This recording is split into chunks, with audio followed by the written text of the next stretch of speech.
नमस्कार दोस्तों, आज मैं आपको धर्मराज जी की कहानी सुनाने जा रही हूँ। प्रेम से बोलिए धर्मराज जी की जय हो। बहुत समय पहले की बात है। एक साहूकार तीर्थ यात्रा से वापस अपने घर की ओर लौट रहे थे। रास्ते में अचानक उन्हें पता चला कि उनके पैसे कहीं गिर गए हैं।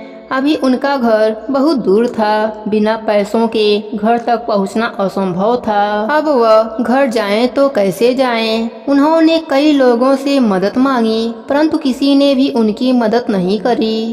अंत में एक साम नाम के किसान ने उनकी मदद करी, उन्हें अपने घर ले गया और उन्हें वापस घर जाने के लिए कुछ पैसा भी दिया। वह साहूकार शाम से बोले कि अपने घर जाते ही वह उसके सारे पैसे सूद समेत वापस लौटा देंगे। अब वह साहूकार अपने घर की ओर रवाना हो गए। इस बात को काफी समय हो गया।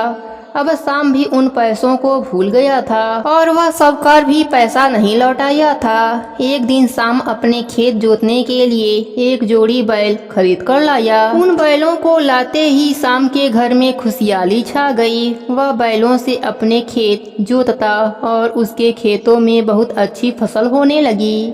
लेकिन यह खुशहाली बहुत समय तक नहीं चली। एक दिन खेत जोतते समय शाम का एक बैल गिर गया और उसकी मौत हो गई। अब शाम उस बैल की जगह दूसरा बैल खरीदने का जुगाड़ करने लगा। उसने एक नया बैल खरीदा, लेकिन इस जोड़ी में पहले वाली बात नहीं रह गई थी। नया बैल पुराने बैल की तुलना में ज्यादा जवान था। पुराना बैल धीरे धीरे पुराना होने लगा। कमजोरी से वह खेत भी नहीं जोत पा रहा था। धीरे धीरे बीमार पड़ गया। इसी बीच एक दिन एक आदमी शाम के घर आया और बोला, भैया क्या तुम्हारा नाम श्याम है? श्याम बोला, हाँ मेरा ही नाम श्याम है। फिर वह व्यक्ति बोला, क्या काफी समय पहले किसी मुसाफिर ने तुमसे कुछ पैसे उधार लिए थे? तो श्याम बोला, हाँ लिया था, लेकिन मैं तो भूल गया था। तीर्थ यात्रा से लौटते समय उनके पैसे कहीं खो गए थे। मैंने उनकी मदद करी थी। तब वह व्यक्ति बोला,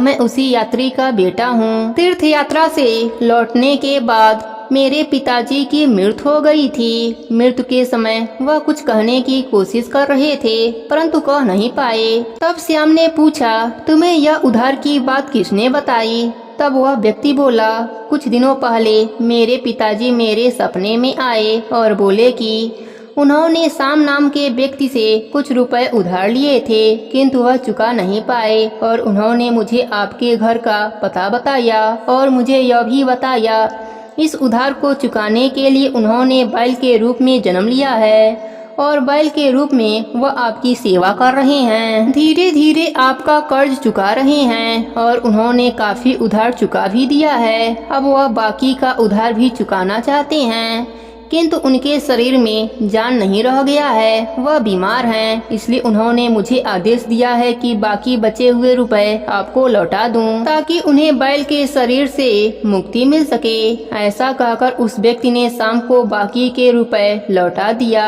जैसे ही श्याम ने वह रुपए लिए, श्याम के बीमार बैल ने आखिरी सांस ली। साहूकार को कर्ज से मुक्ति मिल गई। इस प्रकार किसी भी प्रकार का कर्ज हम इस जन्म में नहीं चुका पाते हैं तो हमें अगले जन्म में चुकाना पड़ता है। धर्मराज जी की यही लेखा जोखा है।